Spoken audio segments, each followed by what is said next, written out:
Hi, Heart Room friends. We're reading Little House in the Big Woods, and we're going to take off from where we left off yesterday.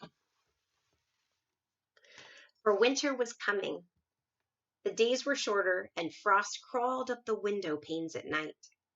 Soon the snow would come, and the log house would be almost buried in snowdrifts, and the lake and the streams would freeze. In the bitter cold weather, Pa could not be sure if finding any wild game to shoot for meat. The bears would be hidden away in their dens where they slept soundly all winter. The squirrels would be curled in their nests in the hollow trees, with their furry tails wrapped snugly around their noses. The deer and the rabbits would be shy and swift in winter. Even if Pa could get a deer, it would be poor and thin, not fat and plump as deer are in the fall. Pa might hunt alone all day in the bitter cold in the big woods covered with snow and come home at night with nothing for Ma and Mary and Laura to eat. So as much food as possible must be stored away in the little house before winter came. Pa skinned the deer carefully and salted and stretched the hides, for he would make soft leather of them.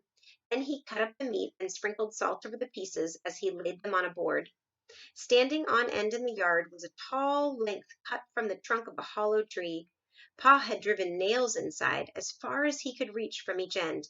Then he stood it up, put a little roof over the top, and cut a little door on one side near the bottom. On the piece that he cut out, he fastened leather hinges, and then he fitted it into place, and that was the little door, with the bark still on it. After the deer meat had been salted several days, Pa cut a hole near the end of each piece and put a string through it. Laura watched him do this, and then she watched him hang the meat on the nails in the hollow log. He reached up through the little door and hung the meat on the nails as far as he could reach, and then he put a ladder against the log, climbed up to the top, moved the roof to one side, and reached down inside to hang meat on those nails. Then Pa put the roof back again, climbed down the ladder, and said to Laura, "Run over to the chopping block and fetch me some of those green hickory chips, new clean white ones." So Laura ran to the block where Pa chopped the wood and filled her apron with the fresh, sweet-smelling chips. Just inside the little door in the hollow log, Pa built a fire of tiny bits of bark and moss, and he laid some of the chips on it very carefully. So this is what Pa's doing. Pa found a hollow log. It's of a dead tree. There's no more tree there.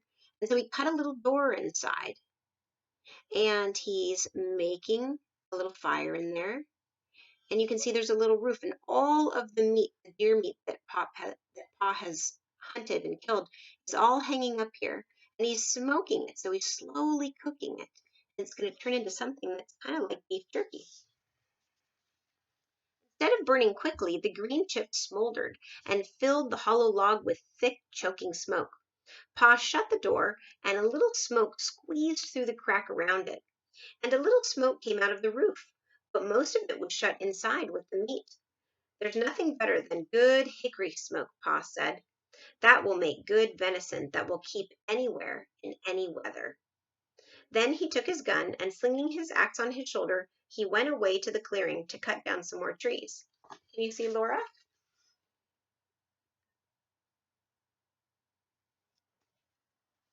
So if Pa smokes the meat, it's going to last all winter.